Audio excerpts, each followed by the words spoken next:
할렐루야. 우리 귀하고 복된 주일에 예배의 자리에 나오신 성도님들을 환영하고 축복합니다.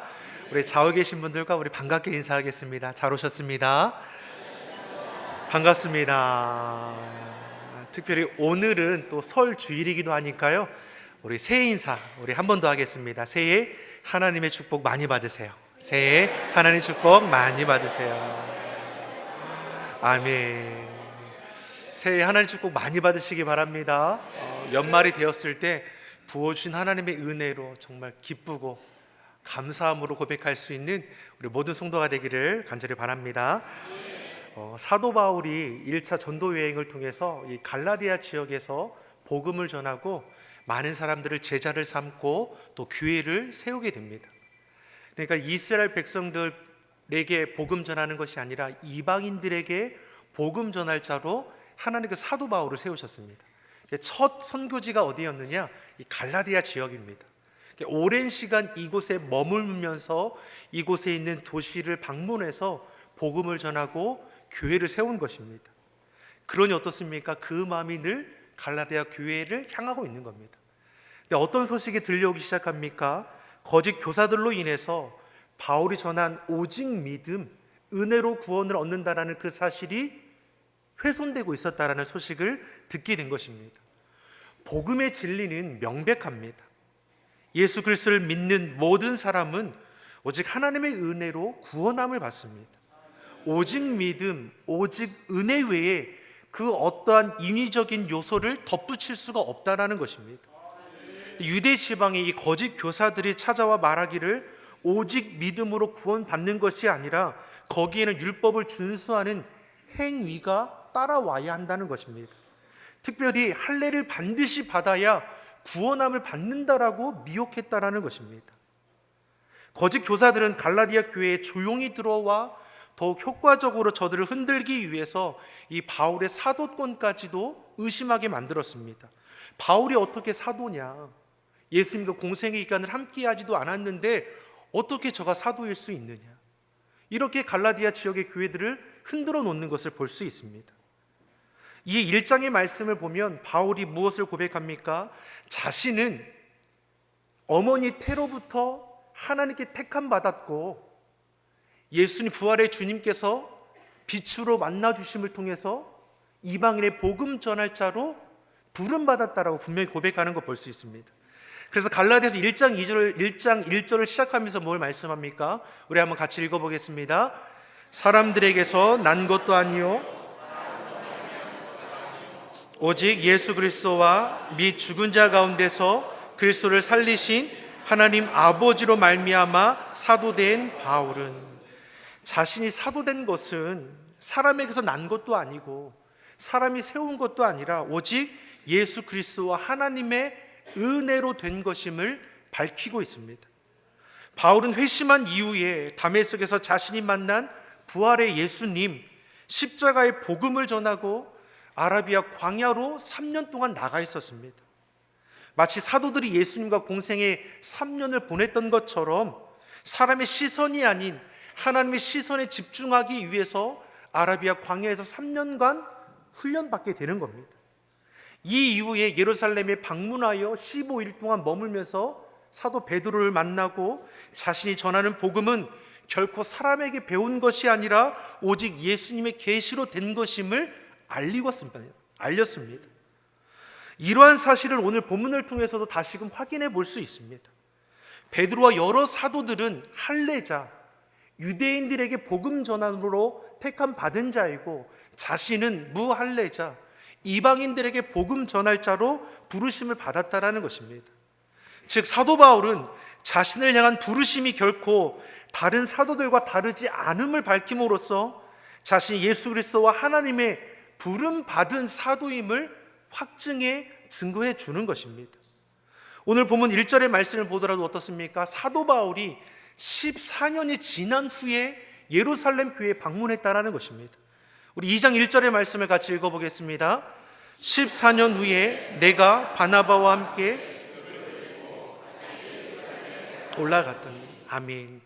사도 바울이 주님을 만난 이후에 회심한 이후에 아라비아에서 3년의 시간을 보내고 1차 전도 여행까지 마친 이후에 바나바와 함께 디도를 데리고 예루살렘에 지금 올라왔다라고 합니다. 바나바는 핍박자 바울이 다메섹 도성에서 회심한 이후에 복음을 전할 때 그가 부활하신 주님을 만났고 그가 전하는 복음이 예수님께 받은 복음임을 협력하여 깨닫게 해주었던 것이 바로 바나바입니다. 바나바의 도움이 있었기 때문에 사도 바울이 복음 전하는 자로 빠르게 인정받을 수 있었습니다. 이처럼 바나바는 바울에게 위로를 주고 힘을 주었던 동역자이며 바울이 1차 전도 여행을 함께 했던 자이기도 합니다.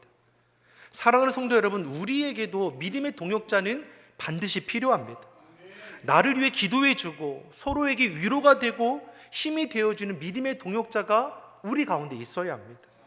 여러분에게는 그러한 동역자가 있으십니까? 여러분에게 위로가 되고 힘이 되고 낙심되었을 때 나를 위해 기도해 줄 수 있는 여러분 믿음의 동역자가 계십니까? 우리가 신앙생활은 결코 홀로 할 수가 없기 때문입니다. 때론 낙심될 때도 있고 시험에 들 때가 있습니다. 그럴 때 다가와서 나에게 위로가 되어주고 기도해주고 붙들어줄 믿음의 동역자가 우리 안에 있어야 합니다. 갈라디아 교회처럼 거짓 교사들이 뒤흔들어 놓았을 때 저들을 위해 기도해주고 붙잡아줄 동역자가 없었다면 갈라디아 교회들은 다 무너지고 말았을 것입니다. 우리 옆 사람에게 이렇게 고백하겠습니다. 믿음의 동역자가 되어주세요. 믿음의 동역자가 되어주세요. 되어줄 거야 말 거야.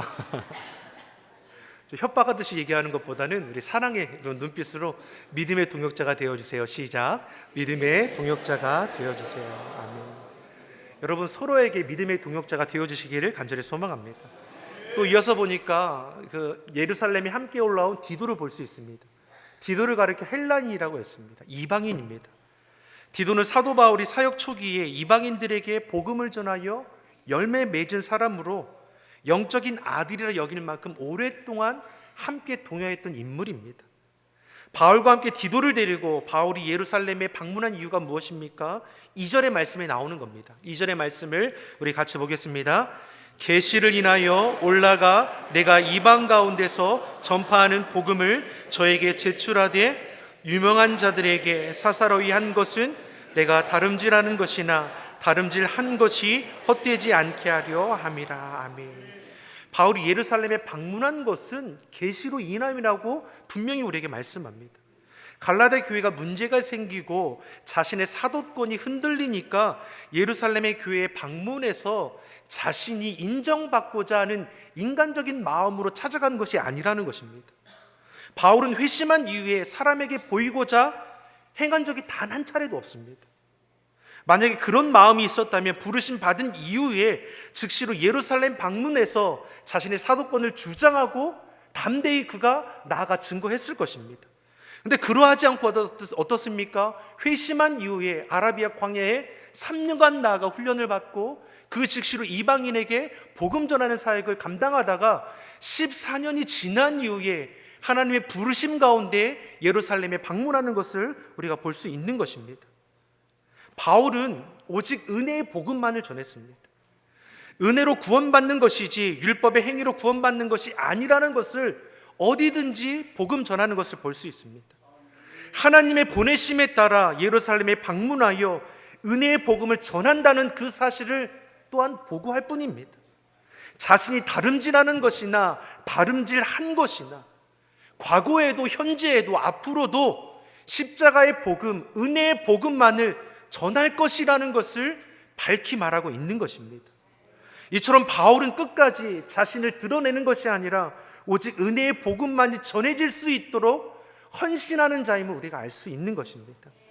오늘 보면 3절은 우리에게 이렇게 말씀합니다. 3절의 말씀을 같이 읽어보겠습니다. 그러나 나와 함께 있는 헬라인 디도라도 억지로 할례를 받게 아니하였으니. 아멘. 디도는 헬라인이라고 했습니다. 이방인입니다. 디도를 데리고 예루살렘에 왔더니 예루살렘에 있는 유대주의자들이 무엇을 지금 이야기하는 것입니까? 왜 디도에게 할례를 주지 않았냐는 겁니다. 디도는 헬라인이 아니냐, 이방인이 구원을 받으려면 할례를 받아야 하는데 왜 할례를 주지 않았느냐라고 묻고 있는 겁니다. 이에 바울이 무엇 말합니까? 억지로 할례를 주지 않았다는 겁니다.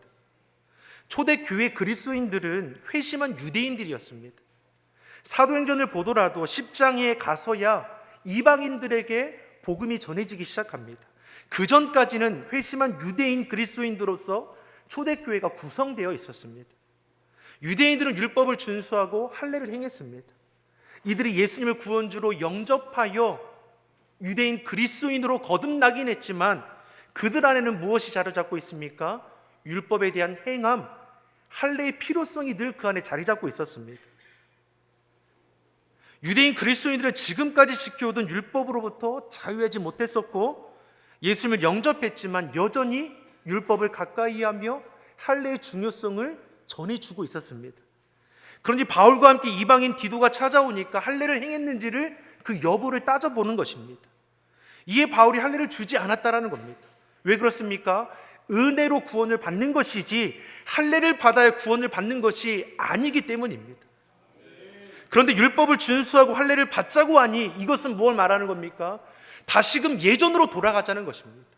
구약으로 돌아가자는 것과 같은 것입니다. 예수님께서 십자가에 죽으시고 다 이루셨다 말씀했을 때 어떤 일이 일어났습니까? 성전의 휘장이 위에서부터 아래까지 찢어졌습니다. 누구든지 하나님의 은혜 앞에 마음껏 나아가 간구할 수 있는 그 길이 열려진 것입니다. 구약 시대에는 하나님께 나아가려면 제사장을 통해야 했는데 직통으로 나아갈 수 있는 그 길이 열려지게 된 것입니다. 계속적인 번제를 통해 죄의 용서를 받지 않아도 되는 것입니다.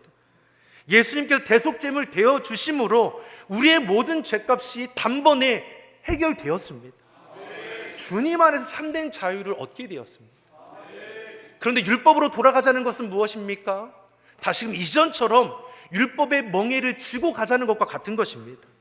이에 대해서 갈라디아서 5장 1절은 우리에게 이렇게 말씀합니다. 우리 5장 1절의 말씀 같이 보겠습니다. 그리스도께서 우리로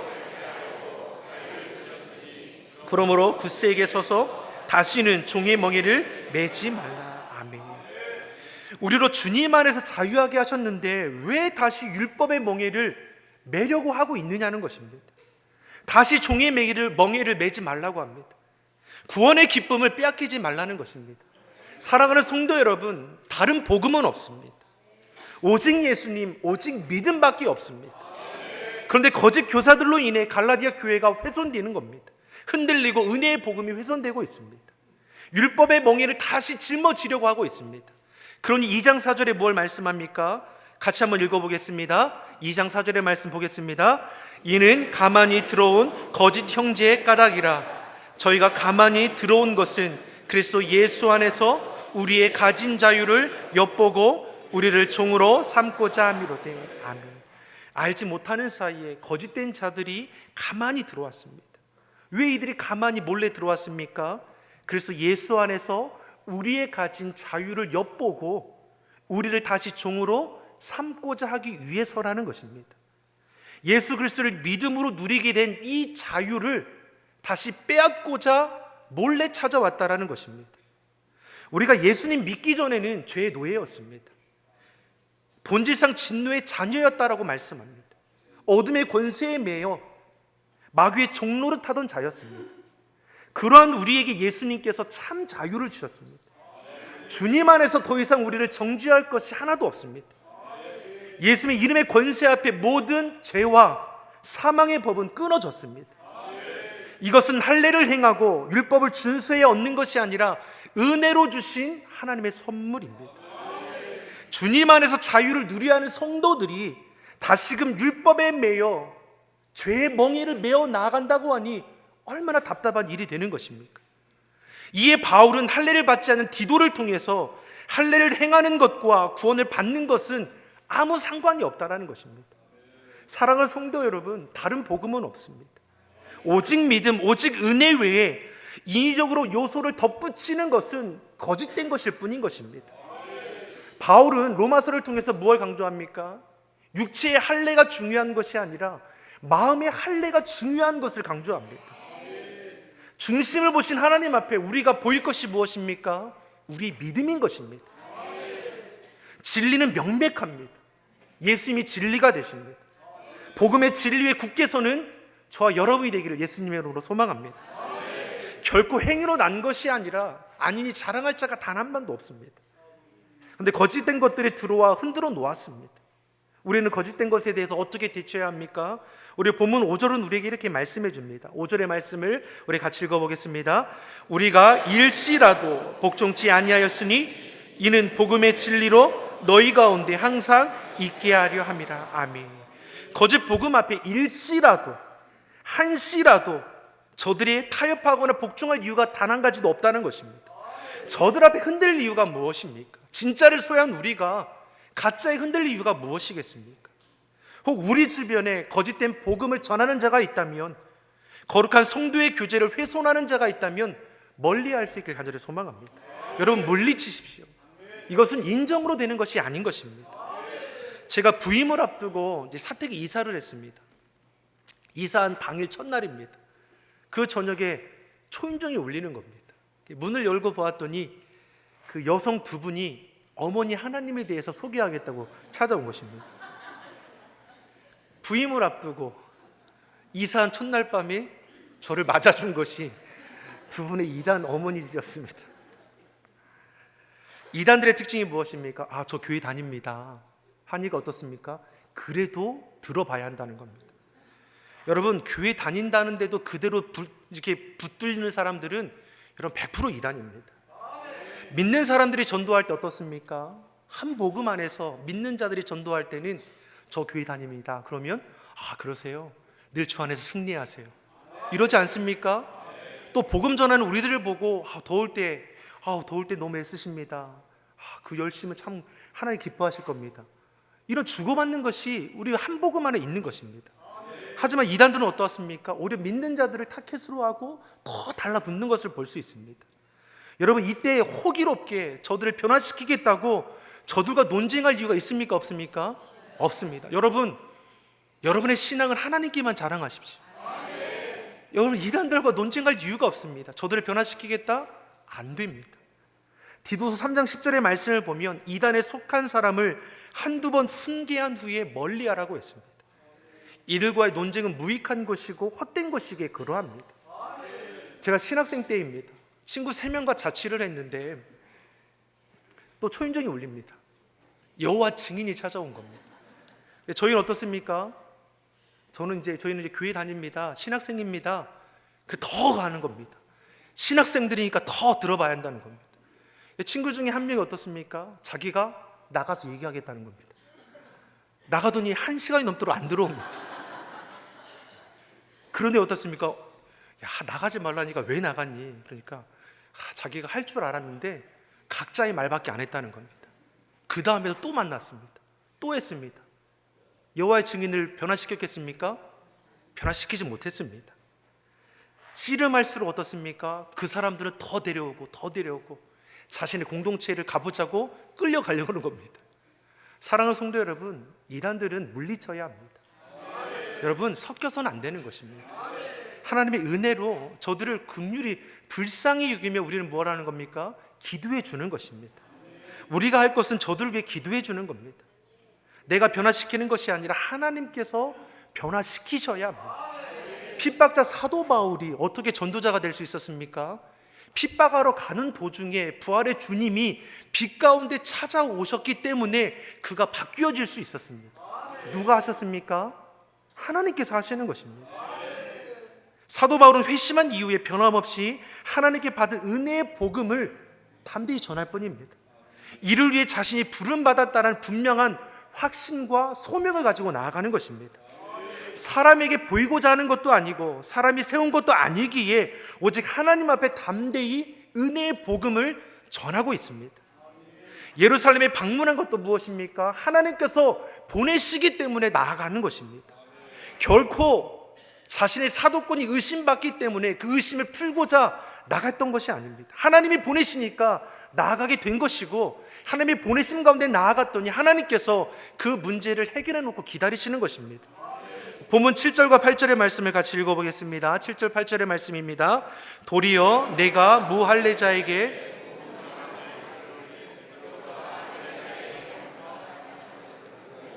베드로에게 역사하사 그를 할례자의 사도로 삼으신 이가 또한 내가 역사하사 나를 인도하여 아멘. 무할례자는 이방인을 말하는 것이고 할례자는 유대인을 나타내는 겁니다. 사도 베드로는 유대인들에게 복음 전할 자로 택함 받은 자이고, 사도 바울은 무할례자 이방인들에게 복음 전할 자로 택함 받았습니다. 각자에게 맡겨진 사명은 다르지만 어떻습니까? 목적은 같다라는 것입니다. 이들은 각자 맡은 사명을 서로 존중하고 협력하며 주의를 감당하고 이에 많은 사람들을 주께로 인도하는 놀라운 역사를 이루어가는 삶을 살아가게 되는 것입니다. 사랑하는 성도 여러분, 하나님께서 세우셨다라는 것을 저들로 알게 하는 것입니다. 본문 9절의 말씀도 한번 같이 읽어보겠습니다. 9절의 말씀입니다. 또 내게 주신 은혜를 알므로 기둥같이 여기는 야고보와 게바와 요한도 나와 바나바에게 교제의 악수를 하였으니 이는 우리는 이방인에게로 저희는 할례자에게로 가게 하려 함이라. 아멘.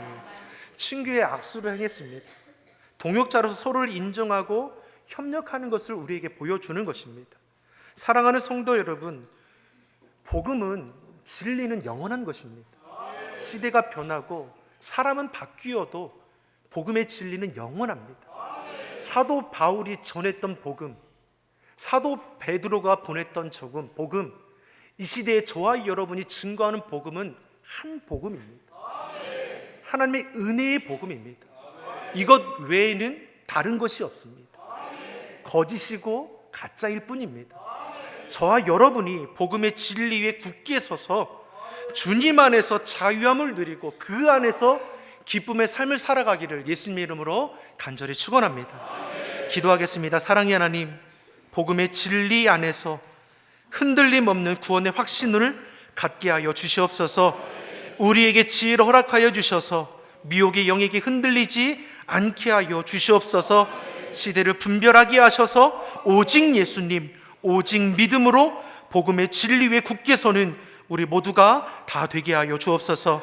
감사드리며 예수님의 이름으로 기도드립니다. 아멘.